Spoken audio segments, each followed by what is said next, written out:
comme disait monsieur, mon nom est Chantal Dubois. Je suis directrice développement d'un département de développement informatique au Mouvement des Jardins.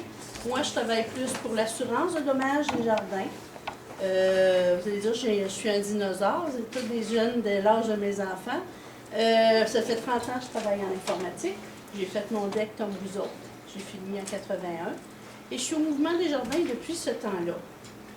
C'est certain que je ne fais plus de programmation aujourd'hui, mais j'ai eu une carrière qui a été assez, comment on peut dire, mouvementée. C'est que j'ai tout le temps resté au même endroit, mais j'ai évolué beaucoup d'un poste à l'autre. J'ai été programmeur, j'ai été analyste, chef d'équipe, responsable fonctionnel, responsable de secteur pour devenir directrice il y a plus de 11 ans maintenant.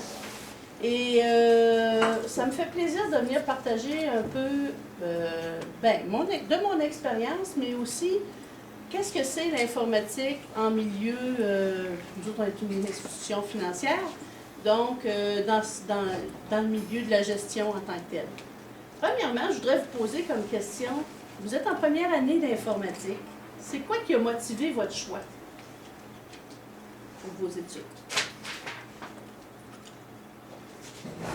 Oui? J'ai eu beaucoup d'années ouvertes pour l'informatique. OK.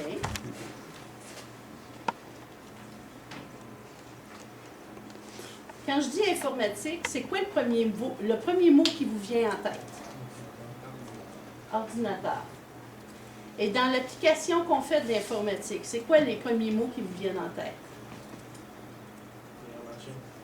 Pardon? Programmation. Programmation, OK. Entre vous autres, là, parmi vous autres, c'est qui est en informatique pour pouvoir aller travailler pour faire des jeux vidéo?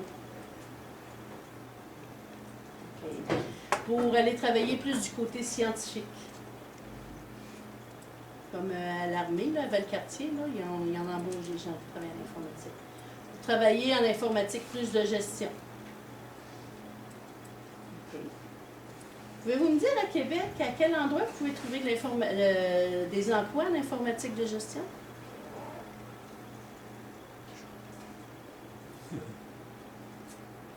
Le gouvernement. Il y a le mouvement des jardins, c'est certain. Dans les commissions scolaires, il y en a aussi. Toutes les grandes entreprises ont de l'informatique de gestion parce qu'ils ont des systèmes de paye, ils ont des systèmes d'inventaire, des systèmes de gestion de clientèle et tout ça. Fait que c'est... Parmi vous autres, il y en a la majorité qui allait travailler dans un domaine d'informatique de gestion, selon ce qu'on voit dans la région. À moins que vous me disiez vous voulez vous en aller ailleurs, mais même à Montréal, c'est dans ce genre-là aussi. Ou ça va être dans des domaines manufacturiers pour gérer des productions, tout ça. Donc, moi aujourd'hui, le but de la présentation, c'est de vous montrer les perspectives d'emploi en technologie de l'information, parler avec vous autres aussi des possibilités de carrière en technologie de l'information, les technologies de l'information au Mouvement des Jardins, parce que le Mouvement des Jardins, c'est pas petit au Québec, les technologies, l'assurance de dommages des jardins, parce que c'est là que je travaille, versus les technologies de l'information. La structure de la VPTI-AD, c'est la vice-présidence technologie de l'information assurance de dommages, c'est ça que ça veut dire. La mission de la DPSVD, c'est la direction principale, service, système, vente et distribution. C'est la direction principale dans laquelle je travaille. Les possibilités de stage aussi dans notre organisation. Les fonctions du stagiaire, c'est quoi qu'on va faire à nos stagiaires chez nous. L'environnement de travail. Les compétences techniques acquises et ou utilisées pendant le stage. C'est ce qu'on utilise aussi dans notre milieu de travail. Les avantages sociaux. Autres avantages.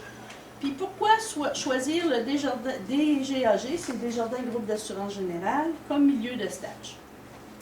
Tout au long de la présentation, si vous avez des questions, vous levez la main et je vais y répondre avec plaisir. OK? On veut que ce soit interactif. Oups.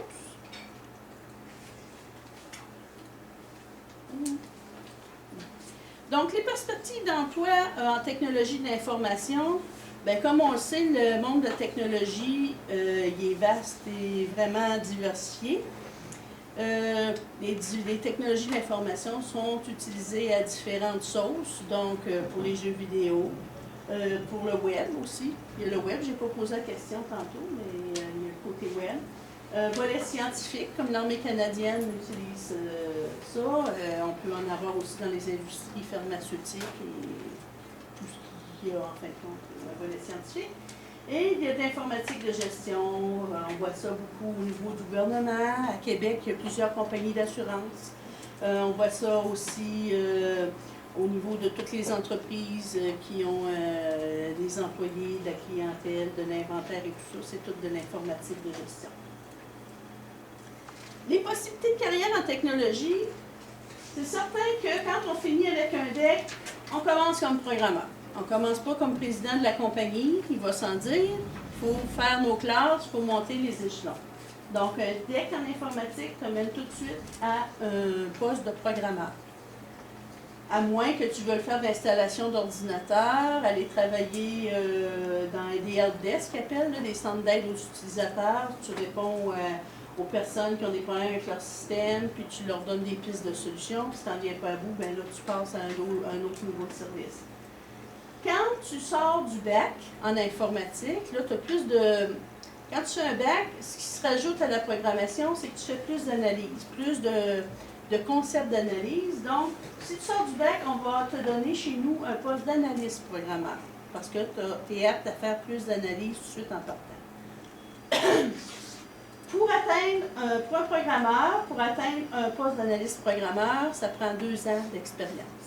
Ça veut dire que tu sors d'école après 2 ans, tu peux avoir un poste d'analyste programmeur. Le poste d'analyste programmeur, suite à ça, à quoi il peut mener? Tu peux aller dans 3 branches différentes. Tu peux faire de l'analyse fonctionnelle.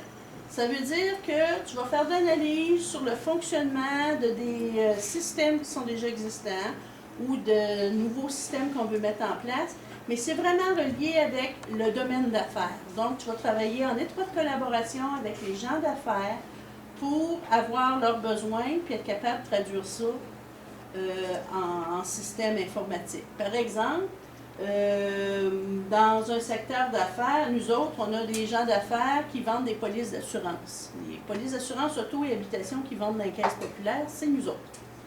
Donc, l'application qui sert aux agents pour vendre les polices d'assurance, quand il y a des projets là-dessus, c'est dans mon équipe que ça se fait.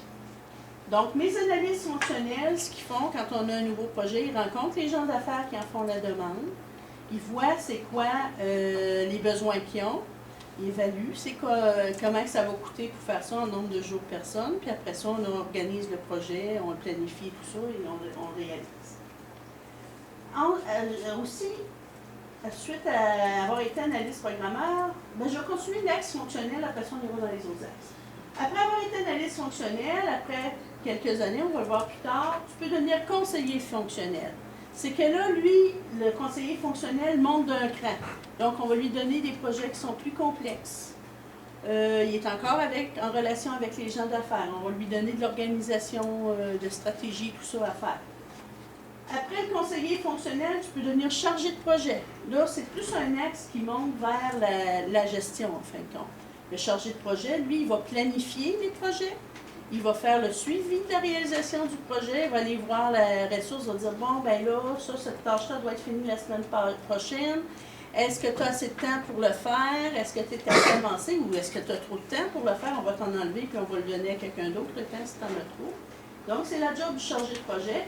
Et tu peux devenir gestionnaire suite à ça.